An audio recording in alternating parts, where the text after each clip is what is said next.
what you telling me? We're back again for another footy talk. Deluded, first one of the year. What you telling me, family? Come on, man. Happy New Year, my brother. Happy New Year, everyone in the chat, man. Business as usual, man. Just 3-point debt collecting, corner stepping. You know how the vibes is already, man. Yeah, man. Just Corner me, boys. yeah, bruv. You know what I mean? New year, transfer windows open. You know what I'm saying, bruv? Man, I'm seeing the rumors, fam. You know what I'm saying, bruv? What you been telling me about Cunha, bro? He's got unique qualities. I can't lie. He's immediately, if he signs for Arsenal, you know, he's the best in the league. You know, he's got unique qualities that I don't think anyone else in the Premier League has, man. Like, he's versatile. He's in a relegation battle and he's got that showmanship. He's exactly what we need, man. Bring him. I don't believe it's going to happen, though.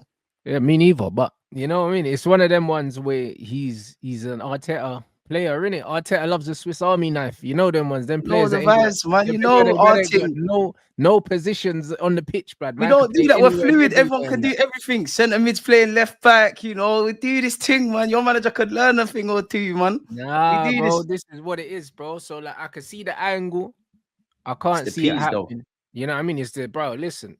After you man paid 100 million for your guy Declan, bro, them man gonna want some serious money from you, lot. Oh, come to us. We got bread, man. 100. We owe West Ham some peas, man. Might even spin the block for Kudus, man. We need to, man. Obviously, on a serious note, you and I both know January is peak. Wolves are in the relegation race. Obviously, Saka's injury makes it even worse.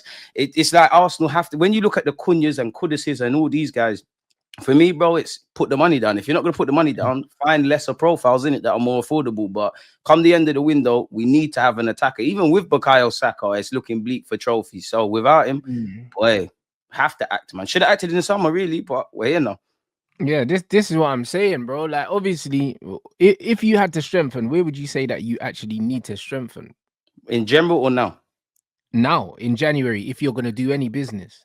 Now it has to be somebody that can play on the right hand side, a versatile winger kind of thing, innit? With Saka's injury, you have to act there, man. Like, we needed that. Even with everybody fit and we disregard injuries, you needed someone that could compete or deputize for him. I know Ethan's done well and stepped up. We've got a couple other options, but that has to be the priority in January. Like, obviously, prior to that, probably would have hoped for a striker. Whether you can get that or not's another thing. Would have loved that 8. That's a very different midfielder, but it has to be inside forward, bro. Like, there's no other way around it. It has to be that.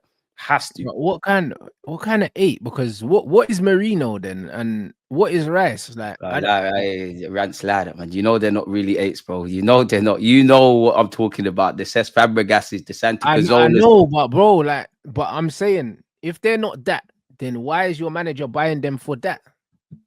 My manager, you know what? Because they've got unique qualities. He sees them in training. He knows about their versatility and their dynamism and all those sort of things. Like, I'm just a normal YouTuber, innit? So I can't understand the way Mikel Arteta understands football. But to me, I think we've got too many similar profiles in the middle of the park. Obviously, you could say Odegaard, Odegaard, Ethan, Lewis Skelly, but they're not going to be playing in the pivot. I just think Moreno's a bit too similar to Declan Rice. I hear you. I'm not really a fan of playing 6s as 8s and all of that. I just want someone whose strengths are in the middle and final third, bro. A midfield. You know, when you think of a midfielder and you think breaking lines and that on a consistent basis, I don't think we have that. That's what I think we're missing. Into the pivot, Brad, because this guy ain't no 10. I don't know who man's trying to fool. You know the ones. Odegaard, he ain't no 10.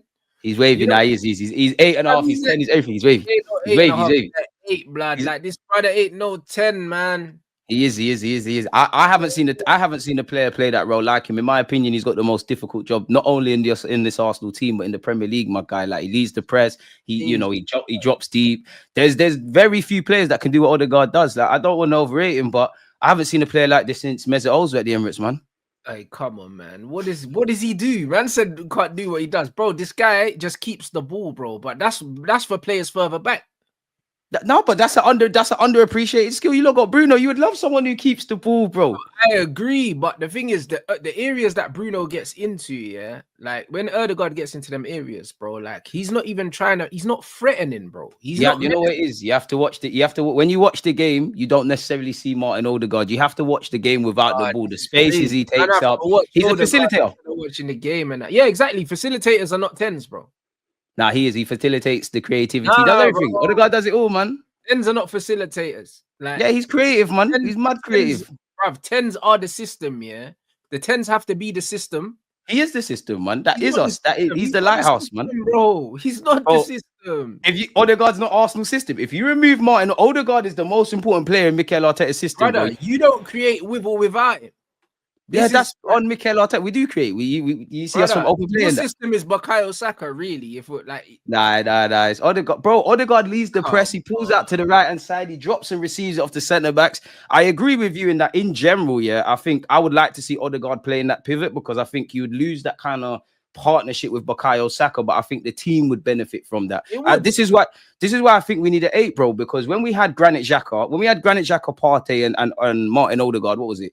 2022, 23. Naturally, you've played football, bro. You know, if you've got another attacker man, it allows you to stay further forward. We don't have that. Like, it's either Mikel Arteta hasn't replaced Granit Xhaka. So I look at it as that you're not trying to find a like for like. You know, but he doesn't want to replace Granit Xhaka. This is where my problem is. So Xhaka if you're not, and he went in and got Havertz, and then Havertz didn't work. Now Havertz is a striker, but Havertz was meant to be Xhaka's replacement. This is what I'm saying. This is my issue. It's like if you're not finding someone that realistically is an upgrade on Xhaka and is kind of a similar player, you're trying something different in it. And as you said, you've had Havertz, Rice has gone in there. You know, we've done a couple other things. It ain't worked. Like, we need somebody whose strengths are just receiving the ball off the centre halves, playing it to the more progressive men, because I do think our attackers, whoever they are, would benefit a lot more, man. I really do think we need an 8. And that would have been, to go back to what you said earlier, like, if there was no injuries and whatnot, I would have said an 8 would have been my priority, or a striker. But as you know, signing a striker in January, or the profile we would want,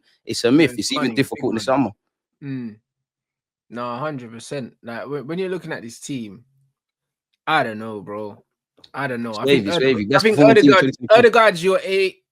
Moreno, whatever, bro. Double M, he's bossy, he's wavy. He was a waste of money. He don't do nothing. Nah, he went. Bro, he's not better than Jorginho, blood. Like, he was a wasted signing. Many people ain't better than Jorginho. He wasn't a waste of money. If you've got Partey, Jorginho, and Rice, why did you need Moreno as well, blood? 2 of them 3 probably going to leave. And no, I think Moreno's biggest issue is not actually him. I think had we have signed this 8 that I'm talking about and Moreno as a secondary option, would have looked at it differently. That's where I'm looking at Mikel Arteta, because realistically, Mikel Moreno's just a squad player. You're just a squad player. But this is the thing we do. We take squad players and try and make them regulars. And then we're surprised that they'll show good bits of form, worse bits of form. Ultimately, we won't get over the line, man. Like, we need that. Like, Moreno's a squad player, man. Like, there's nothing beyond that. I do think some Arsenal fans do too much with Mikel Moreno, purely because you know how you've got them ITKs that know every footballer under the planet. They said he's going to change our world. Where realistically, if you look at Mikel Moreno, his strengths are winning the ball back, all the workhorse kind of thing, really. And that's my issue with Arteta, in that I get it. You want him to run in behind. You want him to win duels further up the pitch, a bit like Declan Rice. But at the end of the day, his strengths are not breaking down, low blocks and passing the ball and doing all of that. So we're always going to have this question, man. Until we address that 8, I'm really pessimistic beyond the obvious as to where we can go. But your manager's tried to address it multiple times. When do you get to the point where you're just like, yo, your manager's talent ID or the players that he wants are just not good enough, bro? Because how many times do you have to be replacing the replacements, bro? He just needs to find an upgrade, man. I do think we needed a midfielder. Moreno's an issue in that regards. I think he's a squad player. He's not necessarily a difference maker. I guess Arteta has missed at times, but I think his talent ID's been all right, man. He's missed a lot of the time, but he's also struck big, man. Martin Odegaard. There's many a player there, man. David Raya, Aaron Ramsdale did all right for us. Obviously, Gabriel, bare left backs, bare right backs. Super Mikel Arteta, corner boys in the building, Rants, man. We're there, man. Crazy, bro. We're there, man. This is crazy. Smash the like button, people. I can't believe this. You know what I mean? I can't believe this, bro. That, brother, this is mad. Like, you see what happens? Yeah, you see Jesus revitalized now. Everyone's going on like everything's sweet, bro. Former temporary class is permanent, boy. See what's going on. Gabriel Jesus, yeah, on the whole for Arsenal, for what you bought him for, yeah, has been a letdown. He changed our world. He's been a letdown. How? When we signed him, it's been a letdown. How? Havertz, yeah, was bought as a midfielder. We signed all these players with this experience and we became title challengers. To save face, my man's turned him into a striker, bro. Do you know what I'm saying? Yeah, I agree with. He failed upwards with Kai Havertz. But there you go, bro. And then the Moreno thing, yeah, Moreno's not better than Jorginho. I don't know. No shame in that. I don't know if we could say that Jorginho was a failure or not. Do you know what I mean? Nah, he's definitely not a failure. He's done what he was brought for. I wouldn't say he's a flop. Jesus, what was he bought for? What was Jorginho? Jorginho's just there to realistically, you're there to be a squad player. When you've come in, you've done quite well. As for me, Mikel Merino should be, rather than we're looking at you to change things. We should have got that game changer. Like if you named Arsenal's strongest 11, yeah, without injuries and all of that jazz, and you looked at our midfield, for me personally, it would probably at this moment in time be Declan Rice, Martin Odegaard, and Thomas Partey. If you're not signing a midfielder that is better than that, that's the same midfield. But that's the same midfield that was there 2 years ago. That's what I'm saying. So if you're not going to sign a midfielder in the summer that is going to take either Rice's place or realistically Thomas Partey's or provide genuine competition, like you're buying two, that's my issue. If you got that midfielder I'm seeking of, and you got Moreno and he's in and about the squad, I'm cool with that. But that's where why do you keep buying for the bench? That's what I'm asking, because we've got one of the smallest squads. You said you look at the first. Exactly, but why buy for the bench? What you do is you buy for the starting. How do you get a bigger squad? You buy for the starting 11, and then you put the starting 11 brothers on the bench. You don't buy for that's what bench. Indirectly I want to happen with signing that better midfielder. But then when you look at it realistically, Jorginho's probably going to cut. Partey's going to cut. Obviously, Declan Rice is there. You've got Moreno. You need another midfielder, bro. And I don't think it's realistic. As much as I'd actually want two midfielders, but I don't think it's realistic with everybody on the books. I don't think it is. And that's where Mikel Arteta and Arsenal, I feel it's a thing where it's like we've left our houses, went into the rain, and we're complaining we're wet in a sense of we haven't addressed the midfield. We obviously haven't got a striker. Arsenal fans, we've spoken about what happens if Odegaard, Ben White, Saka, all of these guys get injured, and we're seeing it all play out. And I think our frustration is, what have we played? Like 18, 19 games so far this season? All of these issues, I don't think any of us Arsenal fans, or if you did, you was living under a rock, found out about this season. Like you look at our summer, bro, you scrambled for Neto and Sterling. You didn't get the striker. We tried and all of that jazz. That's not a summer that makes you think, raw, really, we finished 2 points off City. We're going to fight for stuff. We're winging it. Like what? Last game and the game before that, we had one attacker on the bench, It's dead, man. It's dead. Yeah, but you see when you say two midfielders, yeah? So you're talking about one for the starting 11 and one for the bench, right? Yeah. That game changer number 8 and the Moreno. Bench anyway. Huh?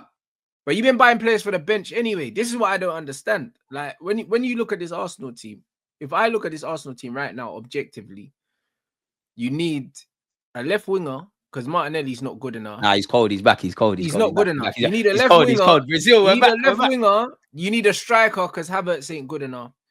Do you know what I mean? Unless Jesus wants to play left wing, but then he can't stay fit anyway, so you can't rely on him. Nah, he's back. He's back. My Brazilian boys were back, man. You need a left winger. You need a striker. You need a midfielder. Those are the three that you need in the starting 11. Unpopular opinion, another defender wouldn't go amiss. That's just me as well. Personally. But I'm talking about in terms of going. No. Evidently, those three, those three into the starting 11. You're right. I don't support your team, and I know this, but Arteta don't know that. Arteta knows this, man. I know he's looking at a Swiss Army knife like Cunha. Cunha's not one of those positions. He's not a left winger.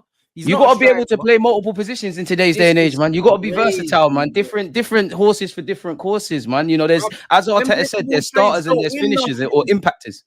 They're not going to win you nothing. Them jack of all trades, bro. What is winning? This rants, we always go through this. What is winning? What is winning, bro? No, bro, seriously, what is winning? What is winning?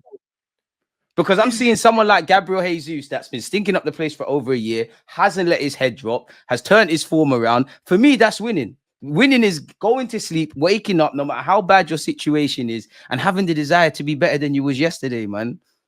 This is mental. You know what I mean? This is mental.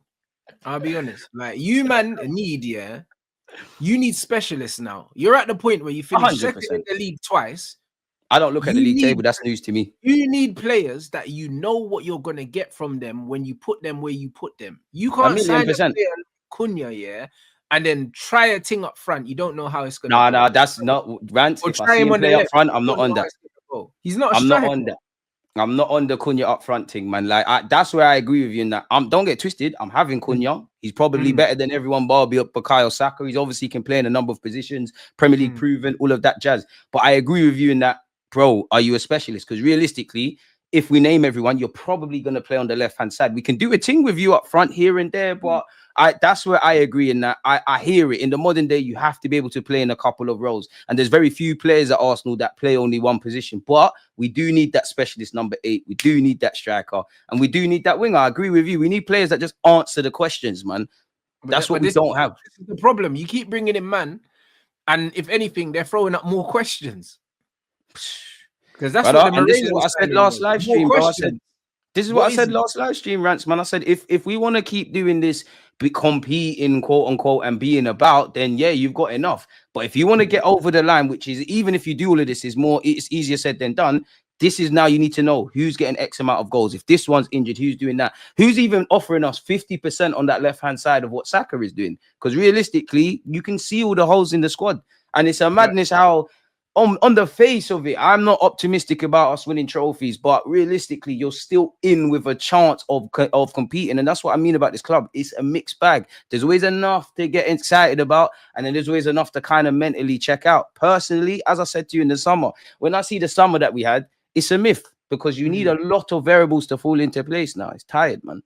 100%. That man saying Cunha would do a job on the left, brother. Like, Arsenal aren't at the stage where they need man to do jobs, bro. They need man to mash work, bro, because they finished twice second and ain't won a trophy for 5 years. So man can't be doing jobs now, bro. Like, it's time to put up or shut up. Nah, bro, it's time to put up or shut up, bro. For Arteta. This is what you say that though, and I agree with you, and I think that's the rhetoric of the fans. But internally at the club, they finished second. They had a shoddy window. He got a new deal. They're just happy to be in the champs, bro. So, like, what noise are you really gonna have? Remember, my man survived. Not even just Arteta, the board. They survived back-to-back eighths. Kroenke out, all this crap around the Emirates. So if you can go around that, and now we're somewhat decent of a football club, we're quote unquote challenging. It's light work, bro. If fans are picketing outside the Emirates, you're just gonna close the blinds, bro. So it's like. Is it really put up and shut up for the people that actually make the decisions? For you, for me, for the fans, for everyone that loves football, Arsenal fans that want to win, 100%. But internally, really? I don't think so. Internally, it's not that. Of course not. But so this is what I'm saying, Rants. The pressure internally, to a certain degree, comes from external pressures. Whether you like it or not. Because as much as people say, they don't listen to the fans, brother, they get to a point where they have to. Do you know what I'm saying? Arteta even said it himself. You know, some Arsenal fans like to waffle about, we're top of the 2024 stats. And I like that in isolation. It shows that there's something there. But reality is you can be all top of them kind of tables. The only one that matters is, are you going to win trophies? The manager himself said that. I actually think Arteta wants to win trophies, just going to buy it in a mad way and things that, we're discussing. I personally think in the boardroom, they're quite clueless. They've got a manager that somewhat's got us back in the Champions League, and they're just going to maneuver like that, man. Like, I don't think, because even when you speak with Arsenal fans, like, you have a lot of content creators, there's very few Arsenal fans that actually are balanced. Some it's all negative. A lot are positive to the point where it's negative, where the truth's in the middle. There's a lot of things to be positive about, but it's about getting over the line, bro. Like, it's about getting over the line. As what you said earlier, it's about doing those small little things that's going to make the world a difference. Players that answer questions. Have we done that? We're not, and we're going to keep doing this, man. For Arteta, as long as you get top 4, there's always going to be some sort of positive statistic that shows that there's been some improvement. You're not going to get clipped. You're not. It is what it is. No, 100%. So I don't know, bro. I just think it's one of those situations for Arsenal right now where it's like, you're in danger, bro. You're in danger of kind of, because you know what it is, yeah, with what Arsenal have done, yeah, it's like in the moment it looks good, yeah, but you know what hindsight's like. You know them ones. If they don't win something this season and say they finish below second where they finished before, all of a sudden you get into a situation where, like, I got into with United, where 2 trophies in 2 seasons and a top 3. It sounds good. And then when you go back and you look at it down, and then you strip it down at how we won those trophies, who we played. Yeah, but you know what they're going to say. Everyone else was. When you go back, yeah, you go back and you look at the whole Arteta tenure, and then when you strip it down and then you look at what everyone else was doing, the opportunities you had to strengthen that you didn't take, the players that you brought in that weren't good enough, then you had to replace with other players. Then This you is look what at you're it right all about, and it looks like Rance. a fucking mess. Do you This know is what I what mean? you're right. This is what you're right about, Rance, and that's why I think it's a mixed bag. Mikel Arteta for getting the club back in order, steadying the ship, all of that stuff, brave decisions. I hear it, you know, making us somewhat competitive, like with the top 6. Big you up for that. That is great. Getting over the line's another thing, and you know what it is, Rance. They will sit there and you know when, and I'm sure you get it because you make the same line of work here. You know when people say enough things enough times, they